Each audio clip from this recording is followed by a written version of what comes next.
સુરતની અઠવા પોલીસે ગેરકાયદેસર કોલ સેન્ટર ઝડપી પાડ્યું। ફેસબુક આઈડીમાં પર્સનલ લોન, બિઝનેસ લોન જેવી લોભામણી જાહેરાતો આપી લોકો સાથે ઠગાઈ કરતા હતા। પોલીસે 3 યુવાન અને 2 યુવતીની ધરપકડ કરી। ડીસીપી વિજય સિંઘ ગુર્જરે જણાવ્યું હતું કે સુરતની અઠવા પોલીસે વનિતા વિશ્રામ ગ્રાઉન્ડની સામે મહેર પાર્ક બી વિંગમાં ઓફિસ નંબર 405 તથા 406 ખાતે ગેરકાયદેસર કોલ સેન્ટર ચાલતું હતું, જેથી પોલીસે રેડ કરી તપાસ હાથ ધરી હતી। ત્યાંથી 5 જેટલા લોકો ઝડપાયા હતા। કોલ સેન્ટર વીરેન બારને નામનો ઈસમ ચલાવતો। ફેસબુક પર રંગા રેડી નામની ફેસબુક આઈડી બનાવી તે આઈડીમાં પર્સનલ લોન, બિઝનેસ લોન મેળવવા લોભામણી જાહેરાતો મૂકવામાં આવતી હતી। ગ્રાહકોને શોધી તેમના ડેટા મેળવી બેંક એકાઉન્ટમાં જરૂરી બેલેન્સ મેન્ટેન કરવાના બહાને બેંક એકાઉન્ટમાં જરૂરી રૂપિયા નખાવી ઓટીપી મેળવી ઓનલાઈન પૈસા ટ્રાન્સફર કરાવી તેમના બેંક એકાઉન્ટના આઈડી પાસવર્ડ મેળવી લેતા હતા।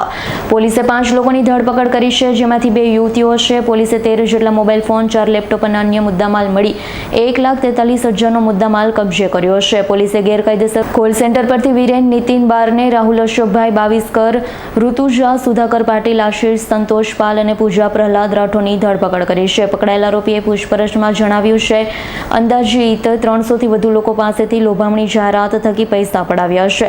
ગ્લોબલ નામની કંપનીની ફ્રેન્ચાઇઝી મુંબઈથી લીધેલી છે। આ ઉપરાંત મુખ્ય આરોપી વીરેન અગાઉ વર્ષ 2022માં અઠવા વિસ્તારમાં કોલ સેન્ટરમાં ઝડપાયો હતો। હાલ પોલીસે समग्र मामले વધુ તપાસ હાથ ધરી છે।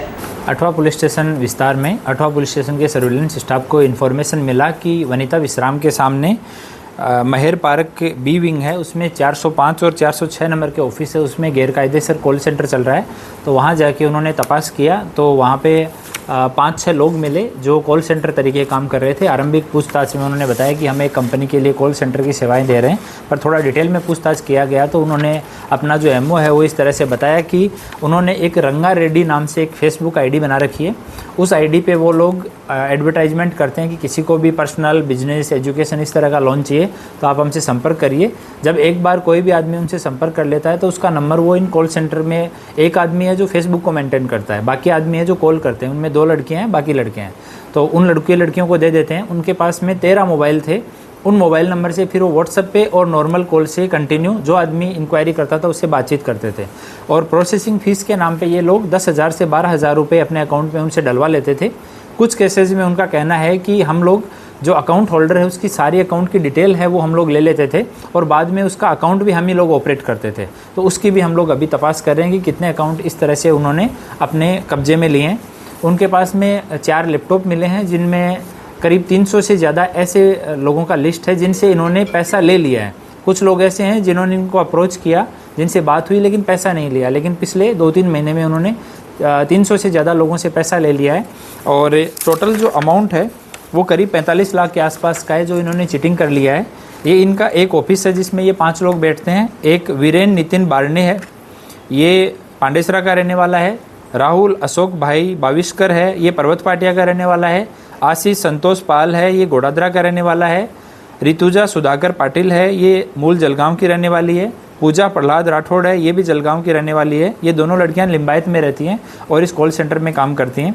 अभी अठवा पुलिस स्टेशन में ये सब बरामद होने के बाद में BNS की कलम 318(4), 61(2) और IT एक्ट की कलम 66D के तहत गुना दाखिल किया गया है और PI को इन्वेस्टिगेशन दिया गया है। आरंभिक पूछताछ में इन्होंने बताया है कि इनका जो कंपनी का ऑफिस है, एक ग्लोबल करके कंपनी है, उसका मुंबई में ऑफिस है और वो इनको फ्रेंचाइजी देता है कॉल सेंटर की। तो अभी वो चीज़ें भी हमने इन्वेस्टिगेशन में रखी हैं और एक टीम हम लोग मुंबई भी रवाना कर रहे हैं और यहाँ पे भी लोकल 1-2 एड्रेस उन्होंने बताए हैं, वो भी एड्रेस हम लोग वेरीफाई कर रहे हैं। और इनमें से एक जो आरोपी है ये वीरेन नितिन बारने है, इसके ऊपर 2022 में भी इस तरह का एक कॉल सेंटर फ्रॉड का FIR अठवा पुलिस स्टेशन में दर्ज है, जिसका इन्वेस्टिगेशन क्राइम में हुआ था। और इन्होंने वीरेंद्र और सत्येंद्र करके 2 नाम बताए। हम लोग वेरीफाई कर रहे हैं कि ये नाम सही हैं या गलत हैं, इनका ऑफिस का एड्रेस सही है गलत है। तो सारा जो इनके पास डिजिटल एविडेंस है, इनके लैपटॉप हैं, इनके मोबाइल फ़ोन है, उनका डाटा हम लोग रिकवर करवा रहे हैं, CDR वगैरह निकलवा रहे हैं। इनका जो ये रंगा रेडी करके फेसबुक है वो भी हम लोग चेक करवा रहे हैं कि कितने लोगों को इन्होंने अप्रोच किया। इनका प्योरली लोन देने से कोई रिलेशन नहीं था, ये सब पूरा धोखाधड़ी का था। लोन के लालच में लोग और लोअर और मिडल इस सेगमेंट को, इस सोसाइटी को ये लोग अप्रोच करते थे ताकि उनमें से कोई कंप्लेन नहीं करे, छोटी मोटी कंप्लेन करे तो ज़्यादा कुछ इन पे स्ट्रिक्ट एक्शन नहीं हो। इस तरह से इनका टारगेट था।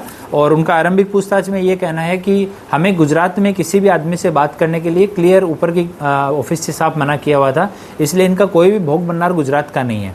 तो हमने कल भी जब हमने वहाँ पे हमारी टीम गई, उसके बाद में भी हम लोगों ने ट्राई किया कि कोई भोग बननार सामने आए और उसकी फरियाद लें, पर ऐसा नहीं हो पाया। भोग बननार जिससे भी हमने बात की, ज़्यादातर उनमें से यूपी, बिहार, महाराष्ट्र, दिल्ली, राजस्थान, इन राज्यों से हैं। तो अभी हम भोग बननार जो है उनके कंटिन्यू टच में है, उनके साथ बात करेंगे। और अभी सरकार तरफ पुलिस की तरफ से फरियाद दाखिल करके इन्वेस्टिगेशन शुरू किया गया है। Bureau report AS9 news Surat. અમારી તમામ માહિતીથી અપડેટ રહેવા માટે જોડાયેલા રહો S9 ન્યૂઝ સાથે।